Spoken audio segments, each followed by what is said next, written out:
Welcome, friends. You're listening to the Swears and Does Hair podcast for bridal hairstylists and makeup artists looking to take their business to new levels.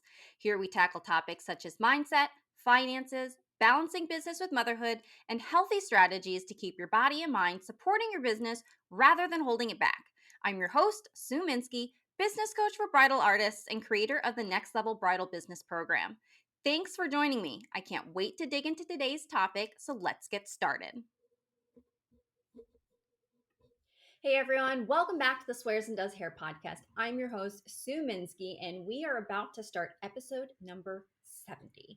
This is the final episode of season 2, and oh my God, I cannot believe that I have made it this far in my podcasting journey. It's kind of mind-blowing to think that I've put myself out here 70 times now, just speaking to my audience and everybody who is a follower of the podcast. Now I've branched out into a YouTube channel to help bring more business education to other hairstylists and makeup artists in the bridal industry. It's been a really incredible journey. So first off, let me start by saying thank you so much to everybody for listening, whether this is your very first episode that you're listening or watching, if you're watching it on the YouTube channel, or whether you have been an OG and followed me from the beginning and this is your 70th time listening to me share my perspective on how to build and grow your bridal beauty business. Thank you so much from the bottom of my heart. Now, before we get into today's episode, I have a request from you. Okay, so wherever you're listening to this week's podcast, whether that's Spotify or Apple, majority of you are on Apple. I think like 80 or 90% of you listen on Apple Podcasts versus Spotify or a different player. But Spotify and Apple, both of those, if you're listening on one of those guys, as soon as today's episode is done, can you do me a quick favor? Just scroll down and leave me a quick rating. That would absolutely make my day. It's a lot of work to put the podcast out there, to film, to edit, to prep, to write all the episodes, do the post-production. They get turned into blog articles now and get posted. So they're in 3 different places now. So if you could take a few seconds to just leave me a review on Apple Podcasts or Spotify, it would be amazing. Whether you want to just click the number of stars on there and leave me a quick rating, or if you want to take a few extra seconds and just leave me an actual review, it would absolutely make my day. And as always, I love, love, love getting all of your messages in my inbox on Instagram. It really just lights me up hearing how much you guys love and appreciate the podcast. It makes all of the work that goes into it kind of worth it, because in case you're not aware, I don't get paid to do this podcast. I don't make any money off of it. Yes, there are people who have found me on the podcast who have gone on to purchase other coaching products or courses or templates and all those kinds of things from me. So it does help to offset some of the costs associated with it. But I do this because I want to see our industry grow and really change the narrative about what it means to work in the wedding industry, especially as a bridal hairstylist or makeup artist, because sometimes the industry really just doesn't feel as respected and people don't necessarily see us as legitimate. And so I want to educate as many bridal artists out there as possible on how to shift that perspective, how to really elevate their communication, their marketing, their client experience, and just overall kind of help to raise all of us to that next level. So, if you love the podcast, if you love the YouTube channel, if you're watching on the YouTube channel, go ahead, give it a thumbs up. Make sure that you subscribe.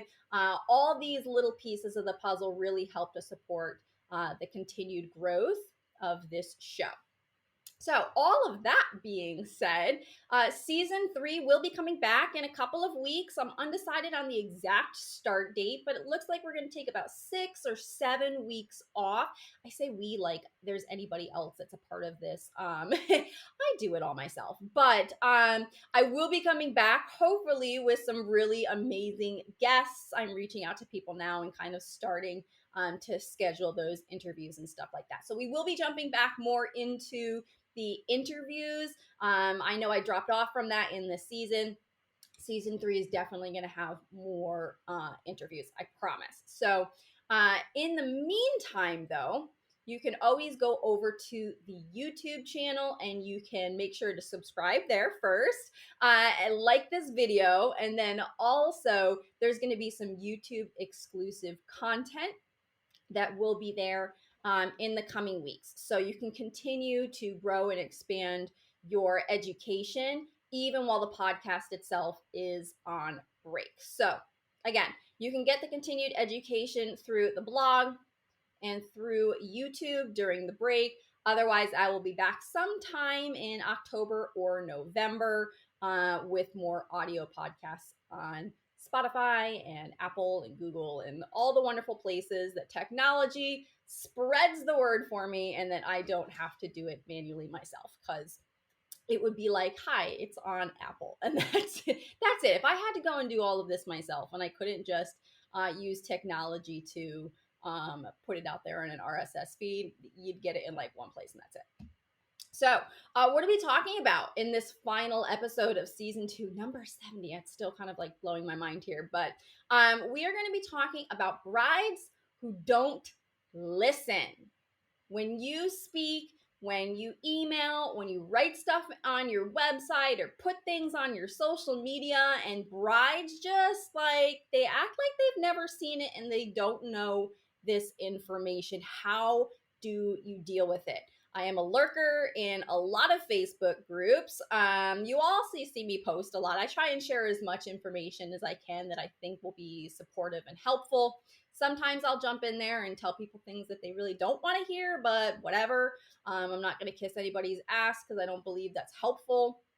But anyways, I see a lot of people talking about this shift in 2023 brides, and people are kind of like, what is in the water this year? Why are people having so many issues with communication? That's kind of like the number one problem that I'm seeing.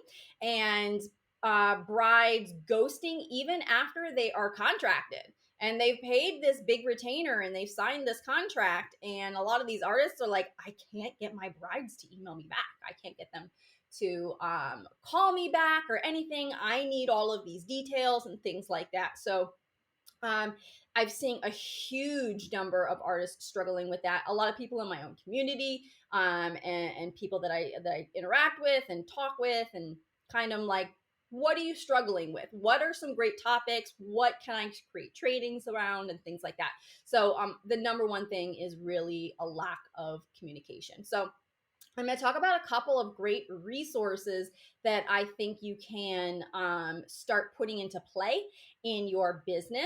And the number one thing that I'm going to say is make sure that you have a communications clause in your contract. I will put a link in the show notes for the audio podcasts where it goes out, and then also again in the YouTube video below as well, to a communications clause that you can purchase from the legal page and then just input that right into your contract for every bride moving forward.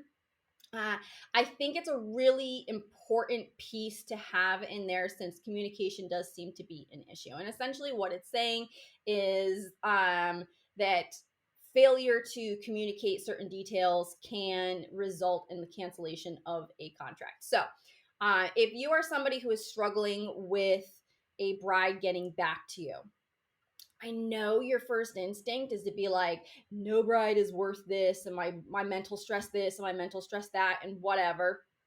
I agree with making sure that you're protecting your mental peace and stuff like that. But my first question to you is, what have you done beforehand? And don't just say, well, I've emailed a bunch of times and she's not getting back to me. That's not enough, especially these days. And I just had a really great conversation with another coaching student the other day. And I was like, what are you struggling with? And she's talking about, people getting back to her about timelines and head counts and things like that. And people just kind of ghosting her. And what I was talking with her about was her workflow and what is her process? What does she go through all of these details with these brides? Why is she still waiting around for head counts and timeline details when a wedding is 30 days out. Like, I never struggled with that. And I think it's not just that this is the way brides are communicating these days, but I think that I was always so proactive in my business that there was no opportunity for people to not give me those details. So I'll explain. Um, Basically, I communicated so many times regarding these details that it was in so many conversations that unless something changed, and we had discussed these details like 5, 6, 7 times already throughout this, 9 or 12 months, like that was it. That's how I was writing my timeline and my schedule and my head counts. Unless a bride had reached out to me and said, I need to add 3 people, or we need to finish by this time now instead, or we need to start at this time now instead because of, venue problems or whatever. What was on my contract was what I was going off of. And I did not wait for the bride to confirm anything. If it's on the contract, it's already been confirmed. She's already literally signed that and paid based on those details. There's nothing to confirm at that point. And I know a lot of people are like, well, I remain flexible, or they don't know these details or whatever. To me, it's impossible for them to not know these details by a certain point. By like 4 or 5 months out before the wedding, guess what? They have to order invitations. They know what time their ceremony is. Usually like 7, 8, 9 months in advance, they know what time their ceremony is. I don't wait for a photographer 2 weeks before a wedding day to tell the bride what time they need to be ready by. That's my job. To me, that is my job. That is my responsibility to say, if you're going to have a ceremony at 3 p.m., you need to be done somewhere between 12 to 1 o'clock. All of the hundreds and hundreds of weddings that I have done in almost 17 years, 2 to 3 hours before the ceremony time is the sweet spot. Okay. And I almost always, unless they were very firm and they'd already spoken with their photographer and said, this is what time we are starting photos, my photographer needs 2 hours or 3 hours or whatever, I would tell them, let's plan for 3 hours. Okay. Because 1, I want to be packed up and gone before the photographer arrives. I'm not waiting on those types of images for my portfolio. I don't physically need to be there. I don't need to worry about my work lasting long enough. The only time I would stick around was if I was putting in somebody's veil, or if they had paid for some type of touch-up package for me to stay while the photographer was doing the getting ready photos and things like that. And at that point, everybody was 100% ready. I was packed up and I had a few items kind of like set off to the side for the post getting ready photos. I never allowed getting ready photos while I was actually getting somebody ready. Everything was always faked for years and years and years and years. Okay, you want me to spray the shot of hairspray? Cool. I wasn't spraying it actually on their head. I was misting it in the air behind them so that the light could catch it from the angle. Nobody could tell I wasn't actually spraying on the hair. It made a beautiful shot. Like all of those things. Putting the lipstick on, mascara, putting in the veil, tucking a stray hair or whatever, smoothing flyaways. All of those things, everything was always faked, okay? Because nobody wants actual getting ready photos of them with their hair or their makeup not completely finished. We can make it look like that, but they just look like that pretty princess sitting in the chair, being pampered, already looking flawless. And then I know I can use those photos in my portfolio if I want to, or on my social media to market myself, because I'm also posing. I'm not in the middle of actually trying to figure out where am I going to put this hair right now. Because I mean, if you're watching this on the YouTube, like just speaking, you can see like my eyebrows. One, proof, don't have Botox. But nothing against Botox, but like my eyebrows are always going. All right. And so I'm not sitting there like squinting or scrunching my eyes or furrowing up my eyebrows, or I know that my chin is out and down, like I don't give myself the double chin. I always had a few minutes to kind of like touch myself up a little bit so that I'm not looking like crap in the background of other people's photos. Everything was always posed and faked, even me. Okay, so everything comes out that perfect Pinterest worthy kind of image. Okay, let me just interrupt today's episode really quick because I wanted to talk to you a little bit about this month's Masterclass Magic masterclass topic. If you have ever struggled with a bride who has gotten a bad spray tan and you wish that you could just be doing their spray tans for them so you can control the color result and you don't have to worry about figuring out what foundation matches it and how to shift this and whatever to make it all blend, blah, blah, blah. You want to control the color result. Or if you're looking for a way to supplement your income and add on another revenue stream, if you're looking for something to add to your salon or your spa, or if you're just really curious about the service of spray tanning, what does it actually involve? How do you market that? What equipment? Which solutions do you use? All those goodies. I have a new masterclass inside of my monthly membership, Masterclass Magic. And this month, for the month of September 2023, is all about spray tanning. There are so many amazing benefits to doing spray tanning and to offering that as a supplemental service. I have done it for 15 years now. I actually just retired from doing that as well. So I am ready to pass all of my knowledge along after a 15-year career marketing specifically to brides as well. That brought me thousands of dollars a month in additional revenue, and it did not require any extra weekends. All right. So if that sounds like something amazing to you, $27 gets you in the door to Masterclass Magic. It is $27 a month. You get every masterclass that has gone on through 2023 already, plus 5 bonus masterclasses from 2022.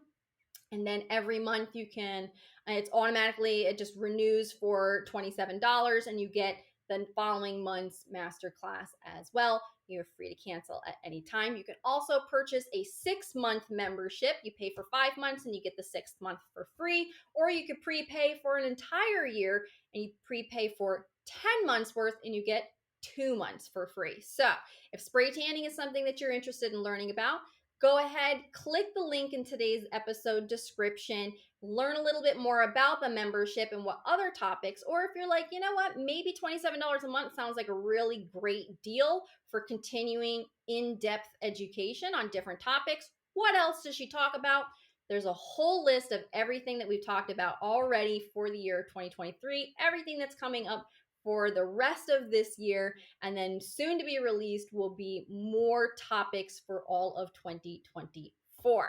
So, all right, there we go. Let's get back to today's episode. So I knew if I was going to be having photos done by this point that I knew I was going to have a 3-hour window before that ceremony would be starting. So that way the photographer always had plenty of time. I wasn't ever worrying about a photographer coming back to me and saying, well, they need to be done an hour earlier. Literally never happened in my world, because 3 hours, that's plenty. Brides don't want to pay for the photographer to be there any more than they really have to. And a photographer doesn't want to spend more than 3 hours, like, photographing details and getting in the dress and first looks and all those kinds of things, unless they have like 800 bridesmaids and they're going to need an extra hour's worth of, the portraits of who and whatever together. 3 hours was always plenty of time. And so I always set my timeline that, all right, you have a 3 p.m. ceremony, we're done by noon, which means services were done at 11:30, and from 11:30 to 12 was touch up. As soon as services were done, I immediately would pack the majority of my stuff up, keep a few things out, touch-ups, and then the photographer would usually arrive somewhere around 12 or maybe even 12:30. and they could get started with all those things. My stuff is out of the way. I don't have to worry about packing all my things up really quick and trying to get out of the background. They had full use of the light. I'm not fighting with the photographer for space, for light. They're not turning off my makeup light because it's adding glare. Same things with like the videographer and stuff. I can't tell you how many people I had touch my fucking lights or just like try and pick up my kit and move shit away. Like, sir, how would you feel if I just picked up your camera bag and was like, I'm just gonna drop this over here? Like, hands the fuck off. But I digress. So it was really about making the space and the time right for me and making sure that I always had the time that I needed. And if the photographer wasn't going to get there until the 2 hour mark and we were done, cleaned up, and out of there by the 1 hour, guess what?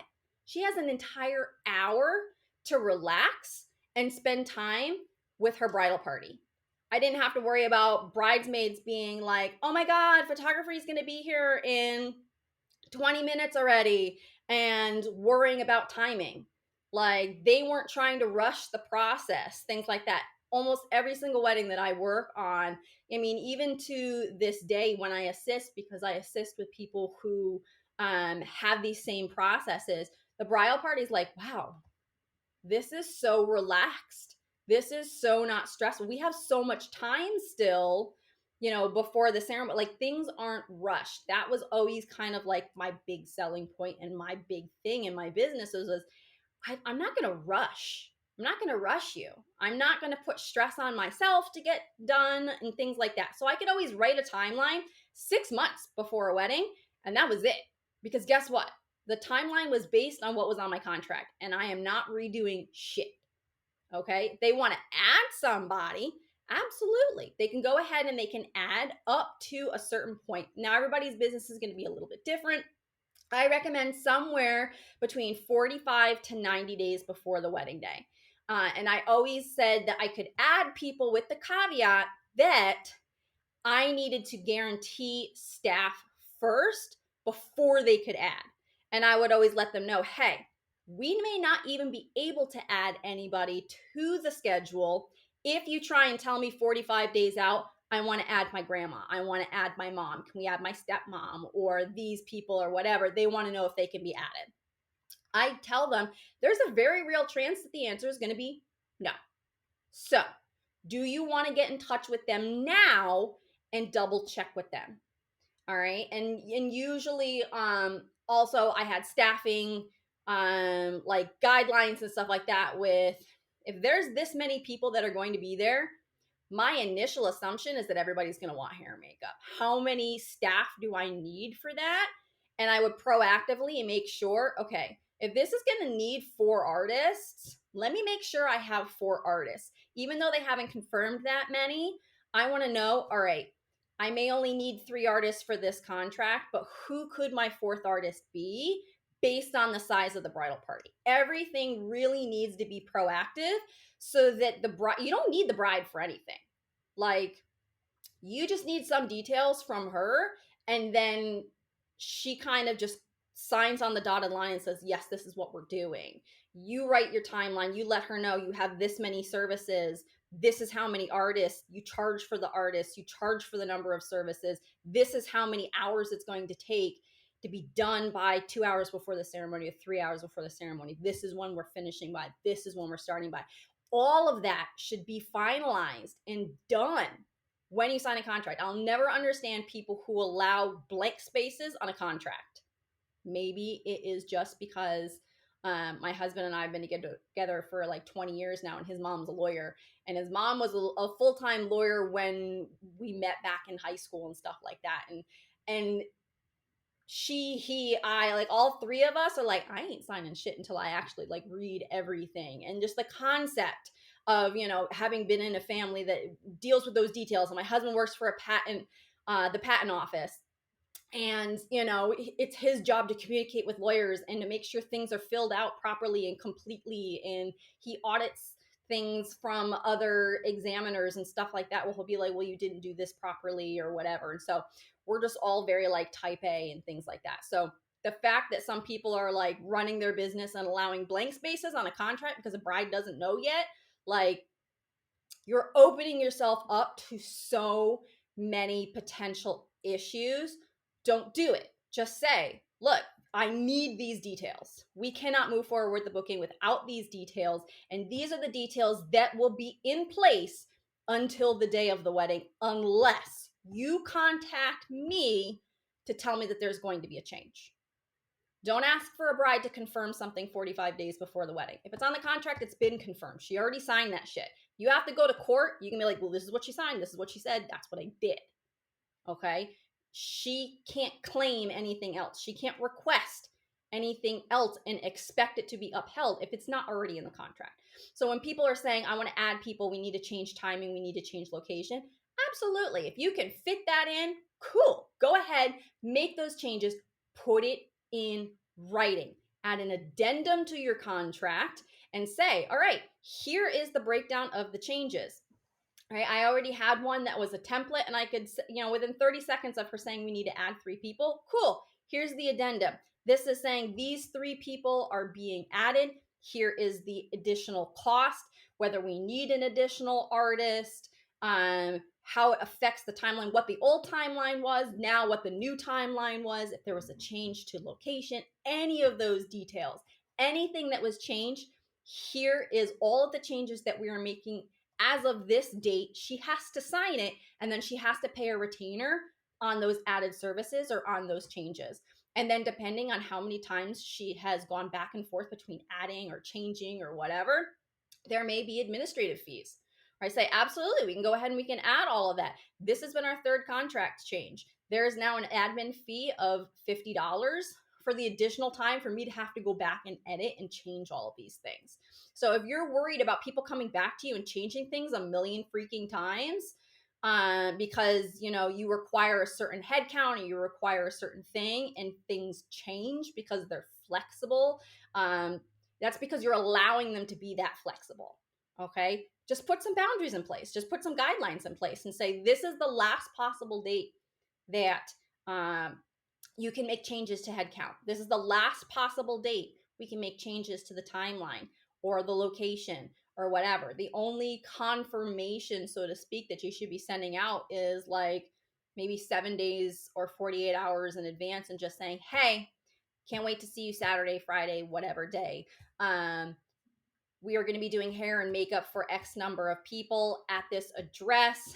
Are there any last minute details that I need to know about the location, parking, all of those kinds of things were things that I would confirm the last week. All right, this is the venue that we're getting you ready at. Is there anything I need to know about parking at this location? Are there multiple buildings? And if so, do you know which building you're going to be in? If it's a hotel, okay, here is my cell phone number. Please text me when you check in the night before with what your room number is so I can go straight to the room in the morning. Those are the only kinds of things that you need to reconfirm. If it's on the contract, it's already been confirmed. So here's a verbiage thing for you. Stop saying confirm. Okay, just stop saying confirm. If it's on the contract, it's been confirmed. She signed for that, saying these details are correct, which is why you need to have those details in the contract. So it's reconfirm. Let's just reconfirm what we have in the contract, and you can reiterate those details back to her. Make sure that your timelines are written a few months beforehand. As per the details of the contract, here's your timeline as written. If there have been any changes, any updates, as your planner or your photographer has requested changes, please let me know and I will double check on whether or not I can accommodate those changes. Let people know it's maybe not an option. Okay.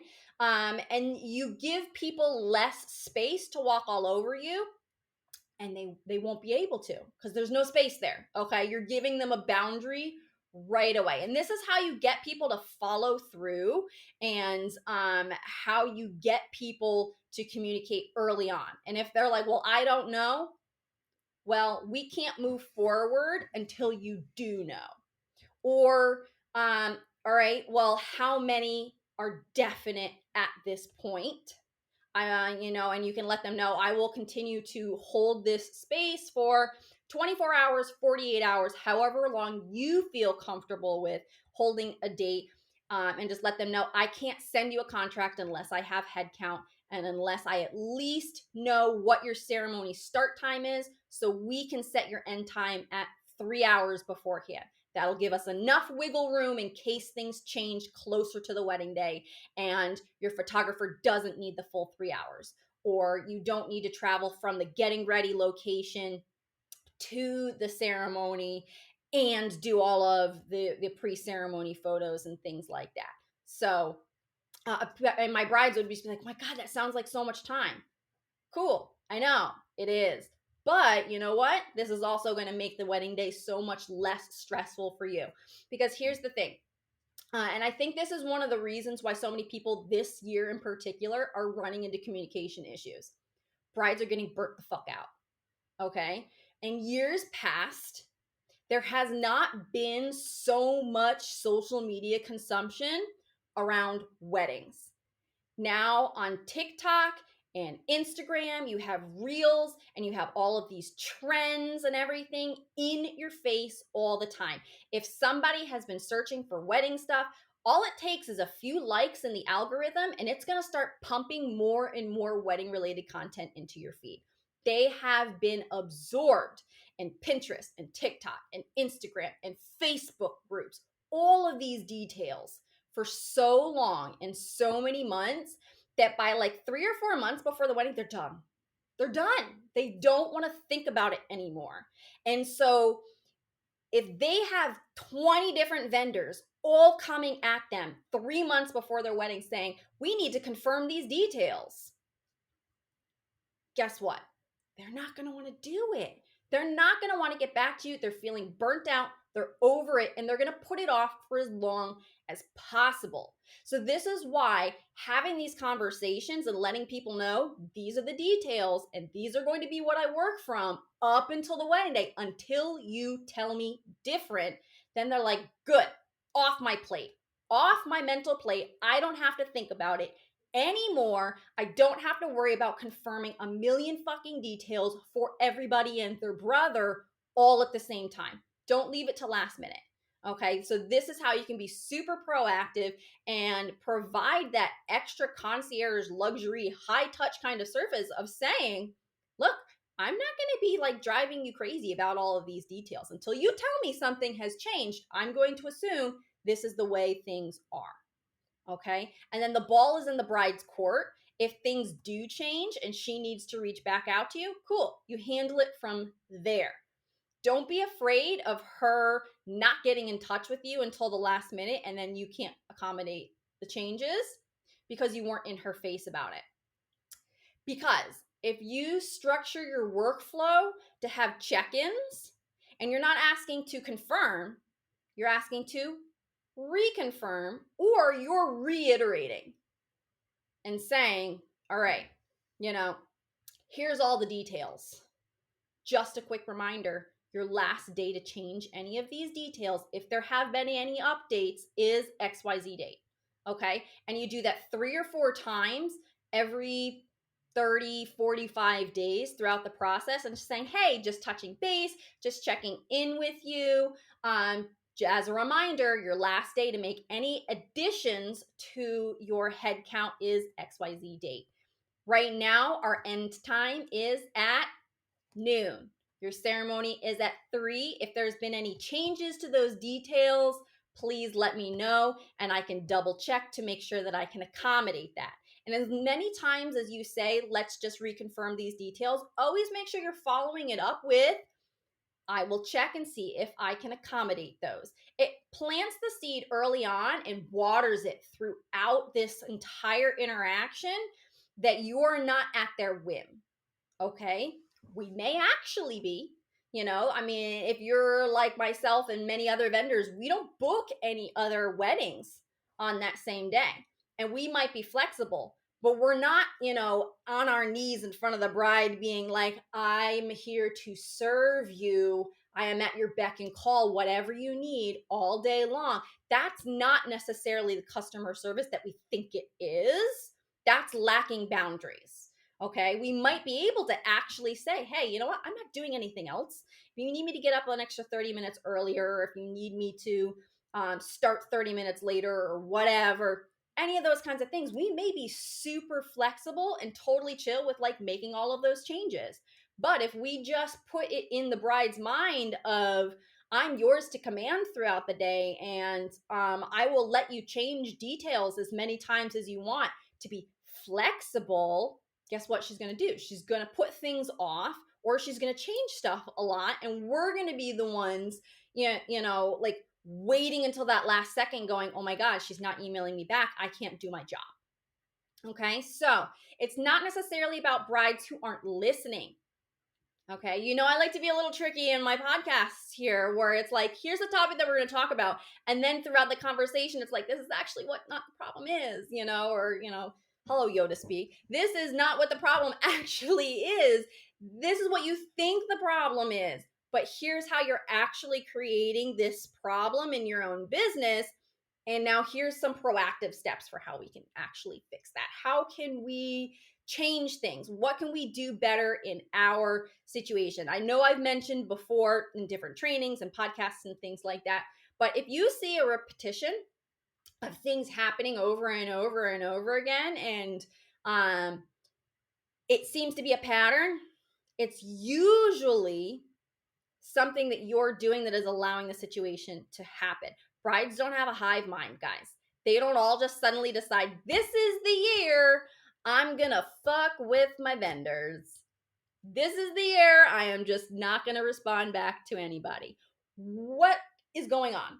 Let's take a step back. Let's investigate what's going on in the industry. What is going on in brides' minds? Have you had conversations?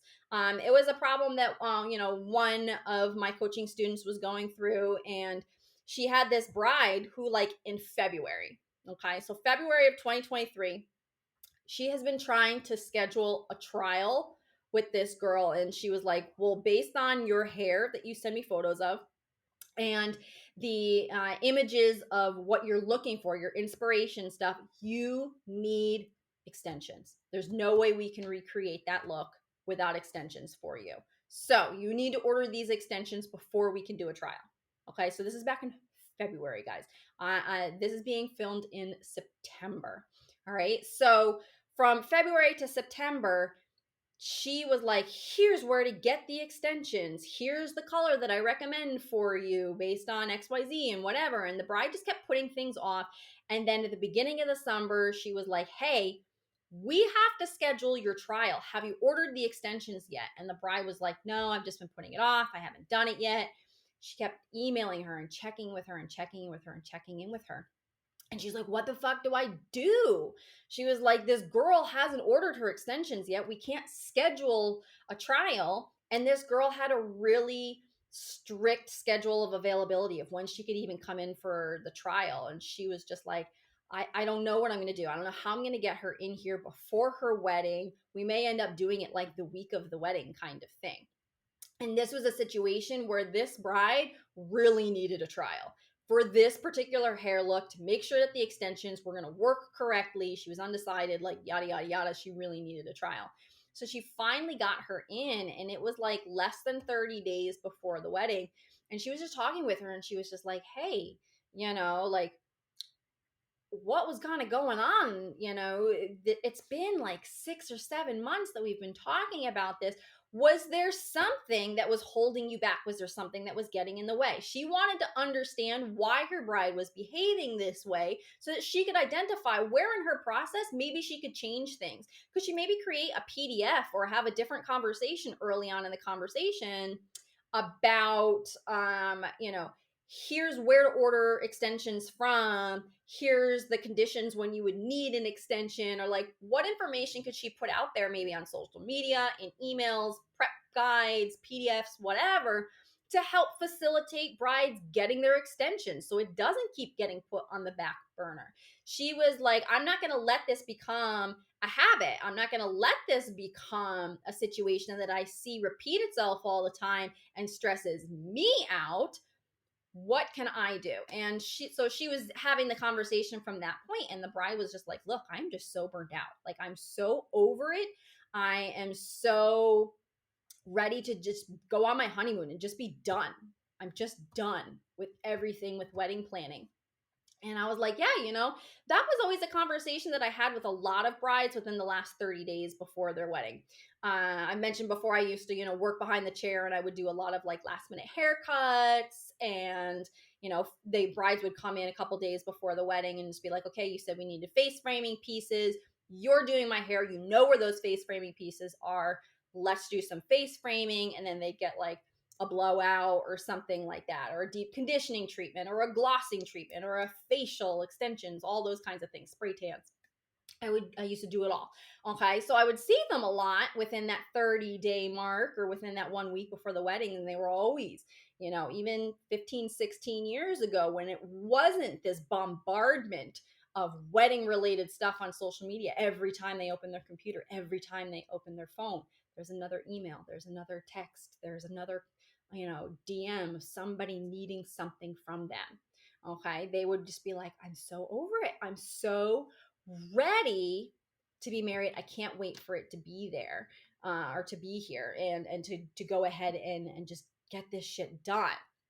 So these days it's like, yeah, that process starting way earlier. So if you're somebody who likes to do trials within the last 30 days before the wedding or 2 months before the wedding, I really recommend just really talking with people super early on in the conversation, and then working into your workflow little reminders of, here's the last day for this. And then that's how I really recommend phrasing things, so that you're really setting a very super clear boundary. There is no ifs, ands, or buts. There's no like, well, I misunderstood this or whatever. The last day to do XYZ is blah, blah, blah day. Okay. Not 3 months before the wedding. That's kind of, I know it's not subjective. Okay. Like 3 months, that's 90 days.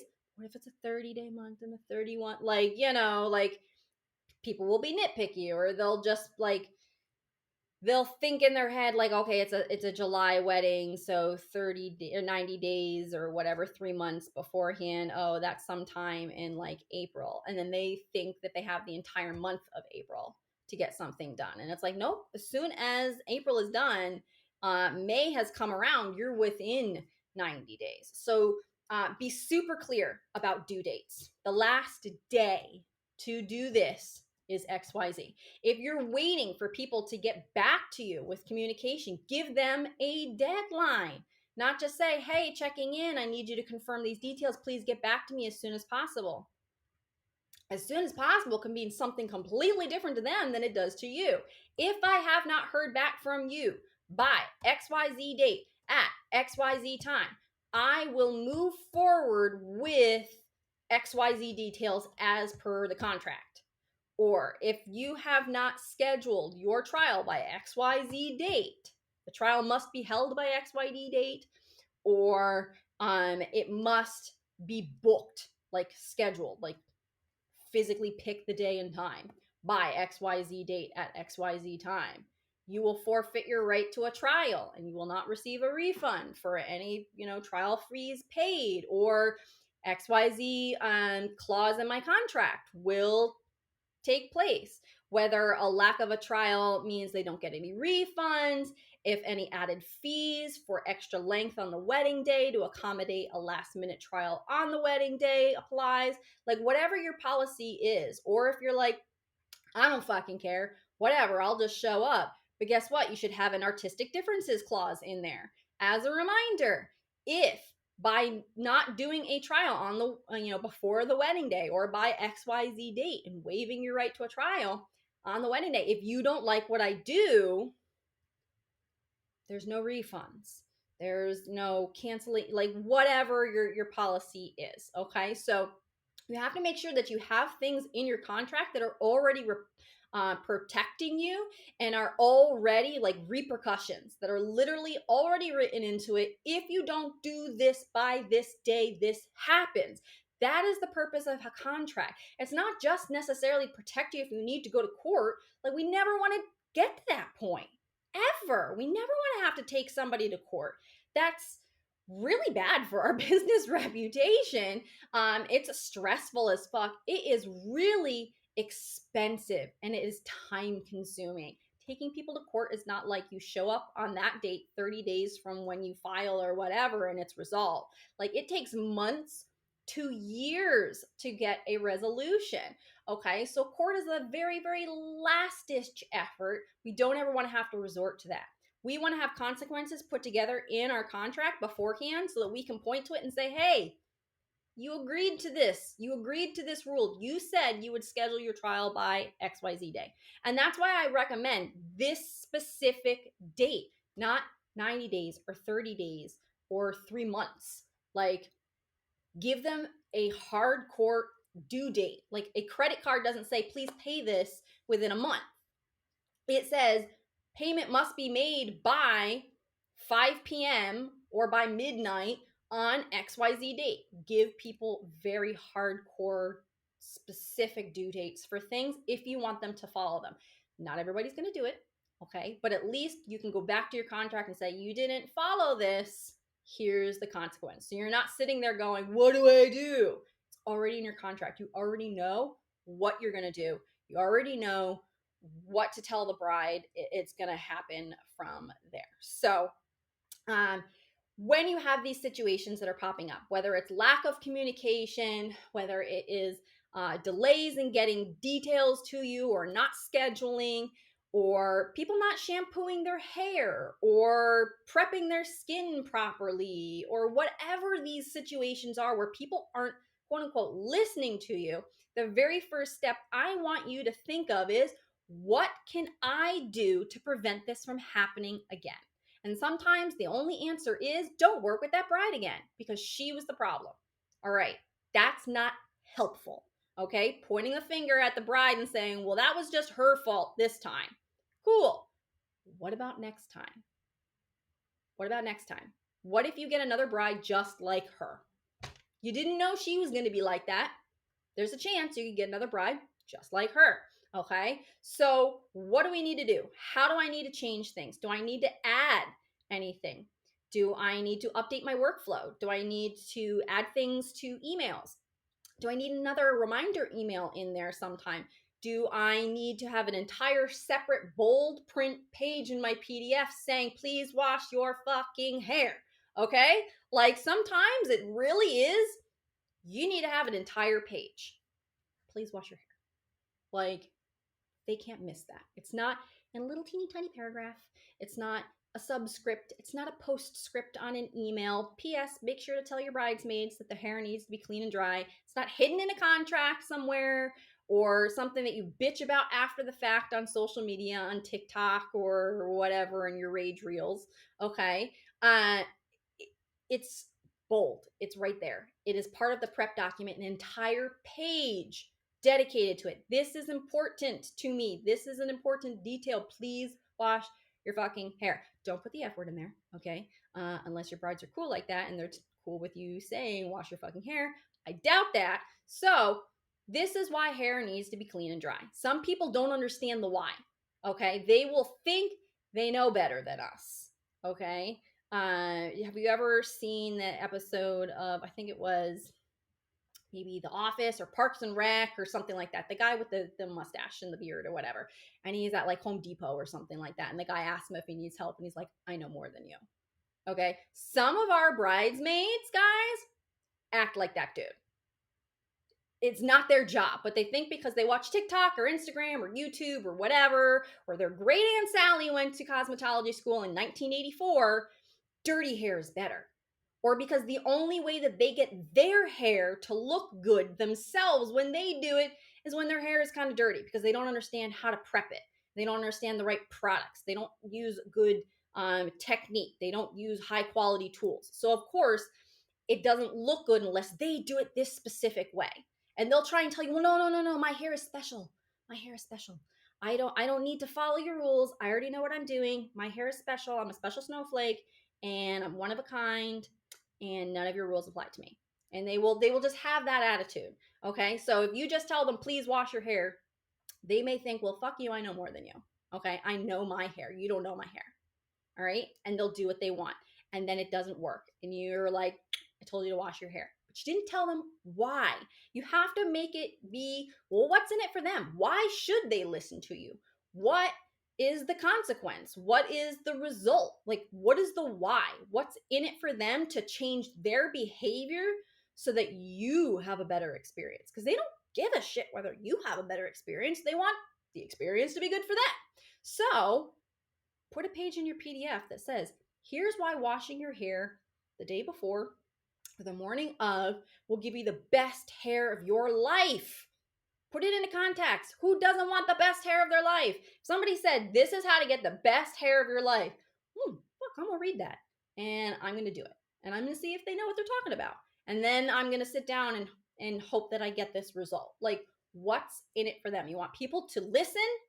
You need to put it very obvious and very clear and easy, black and white to understand terms. Okay, don't be vague. Don't use industry terms or whatever.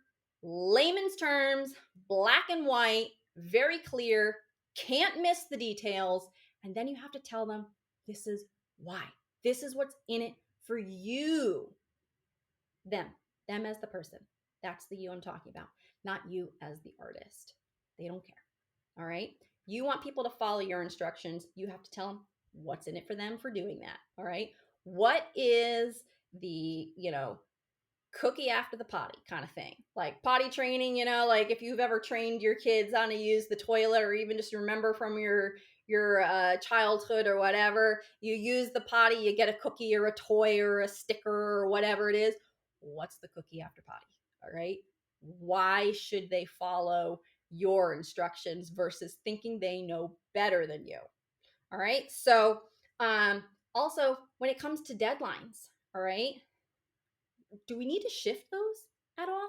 Is it you being flexible or you opening the door to be walked all over? Is this being flexible from a customer service standpoint or because you lack boundaries?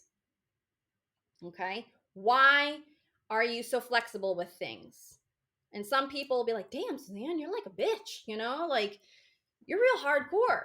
But you know what? My brides followed my directions. Bridal parties were ready. And even my brides were like, Suzanne doesn't run late. Suzanne will kick you out of a chair if you're not prepped ready. Like they were on their bridal party to make sure that everybody was following my directions. And I almost never had issues. The only time I would really run into things is when I was assisting for other people and they didn't have the same policies in there. But I had the conversation so many times with my brides about, this is what I would like your bridal party to do. And then at the end of the day, honestly, a lot of it comes down to, how much does it really matter? How much does it really matter?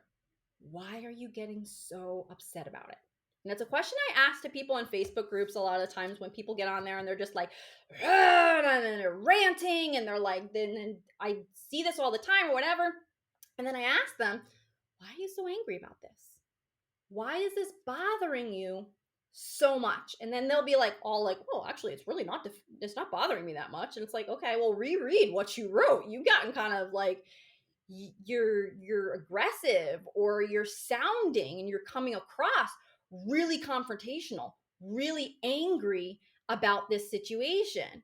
Why are you letting it bother you so much? Did you create the situation? And now you're like, well, shit, I made my bed and I got a lie in it. I don't like that. Okay. Yeah, that would make me mad too. I'd be mad at myself.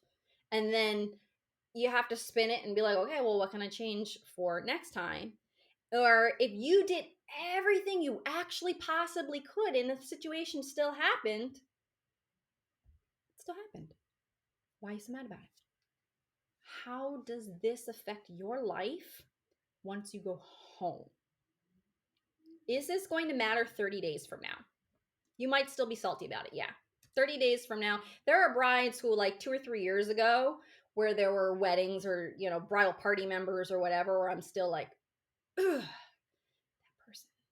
that person still annoyed me. But you know what? That's a fun story too.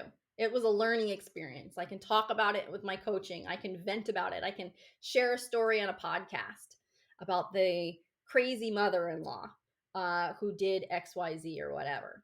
So yeah, sometimes a couple years down the road, yeah, it really got under my skin. I took it personally.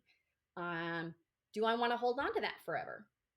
Do I still want to let those words and that behavior from that person affect my life 30 days from now, 6 months from now, 3 years from now, 10 years from now? I don't really care anymore. And so I think when you have situations like that, it's a good mental checkpoint of like, oh, maybe I'm kind of overreacting. Did I do everything I could? Is there an opportunity for me to make a simple tweak? Add a new email somewhere. Take that piece of information and make its own entire page in my prep guide. Maybe pay attention to that red flag a little better. What can I do? And if there's really truly nothing that you could have done, let it go, guys.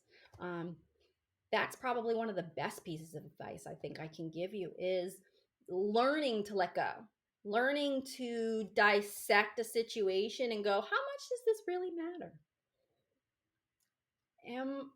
Am I affected more than emotionally? Does this hurt my reputation? Does this hurt me physically? Did it hurt me emotionally? Is this going to have long-term repercussions? Did I respond appropriately? Did I handle that well? Could I have handled it better? Did this behavior on my part come from a place of integrity? Or did it come from a place of, emotional vulnerability? I was feeling so many emotions and I wasn't necessarily thinking clearly. Take a step back. Let's think clearly now. Okay, so we can prevent this from happening again, and we can have a long-term, more sustainable, successful, emotionally fulfilling bridal business. So, all right, that is pretty much it. That's it for this episode. It was a bit of a long one. It's been longer than a lot of my most recent ones, but it's a lot of things that I see people really struggling with the most. And I think it's a very preventable situation unless you're going to run into the people who just are never going to listen, never going to follow directions, and just not going to do what you want them to. Okay. But remember, guys, that's going to be a really small percentage. That is the actual root cause of a very small percentage. The majority of the time, there's something somewhere we could have done differently. Let's set our egos aside and say, I don't want to feel like this anymore. I don't want to go through this situation anymore. I don't like how this felt. I don't want to think about this. I don't want to feel this way again. What can I change? What can I do? Okay. It's not about you. It's about saying, I'm going to learn from this situation. I can be angry about it, or I can use this. I can use this anger and I can funnel it into making my business better. I'm not an amazing business person because I have never had a problem with a bride. I am amazing at running my business because I've had so many shitty interactions, mostly with bridal party members. Very, very rarely has it been with a bride. My brides are pretty good. I learned very early on to say no and to identify red flags. I made my booking process kind of complicated on purpose. That to me was like, if you can jump through all of these hoops, then I know I want to work with you. Like that was my filtration system. If you can make it through this, all right, it's worth it. I don't want people who want me to be doing all the work. This is a two-way street. We got to work together. This is a partnership kind of situation here. That's how we both get the best. And I learned to say no really early. So it was mostly bridal party members. It was mostly moms. And there were communication issues and things like that. And as I grew with my boundaries and as I had more and more mistakes, and I will admit, I made so many mistakes. But guess what? Instead of turning around and being like, oh, shucks, I made a mistake, I said, oh, shit. I made a mistake. How do I fix that? I took my ego out of the equation and I got angry. But instead of sitting there and stewing in my anger, I used it. I used it productively. Okay. When you get scared, your body gets a rush of cortisol. If you don't burn off that cortisol, which is your body's way of saying, there's a tiger chasing us, do we fight it or do we run? And it prepares your body. If you don't use it, guess what happens? Guess what your body does to it? It stores it as fat. I don't want to do fat. I want to use it. All right. I want to use that cortisol. All right. I want to take my anger at a situation and I don't want it to become fat. I don't want it to become emotional baggage. I don't want it to become a rock around my ankles holding my business down. I want to take that and the frustration and the anger and all the negative feelings that I have when something doesn't go right. And I want to turn around and I want to make a better situation for myself tomorrow. And that's what I want to empower you guys to do. Reevaluate how you see these negative interactions and say, what can I do? What can I do to never feel this way again? How can I take this and make it become productive? How can I take this rush of cortisol and use this as energy to fuel me to run away from that tiger or to fight that tiger? How can I use this to put myself in a better situation rather than using it to hold me back? So thank you so much for listening, guys. All right, before I end this episode, again, I want to ask for your assistance. I would love if you could please go to wherever you're listening to this and leave me a quick rating. It would mean the world to me. And if you are somebody who has not subscribed to the YouTube channel yet, please head on over to YouTube. If you type in at Swears and Does Hair, you will find me. So you can just even go straight to youtube.com/at,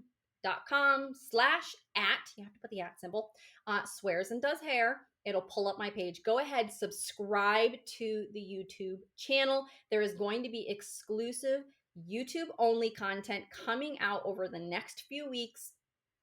I have some kit walkthroughs of my makeup kit and my hair kit and the different bags that I use. Okay, how I pack everything, how I've condensed things down. I have some other trainings, and then depending on how many followers we gain during this break period before we get back into the regular audio podcasts as well, I'm going to be releasing some exclusive master classes to the YouTube channel. Plus, I have a lot of fun other things coming later on this fall that are going to be YouTube exclusive content, additional trainings that are not just podcast episodes. So there's a lot of value and a ton of additional education and opportunities there to grow your business to the next level over on the YouTube channel. So you can find the direct link for that in the show notes, or you can just go and search for me on YouTube. Make sure that you click the subscribe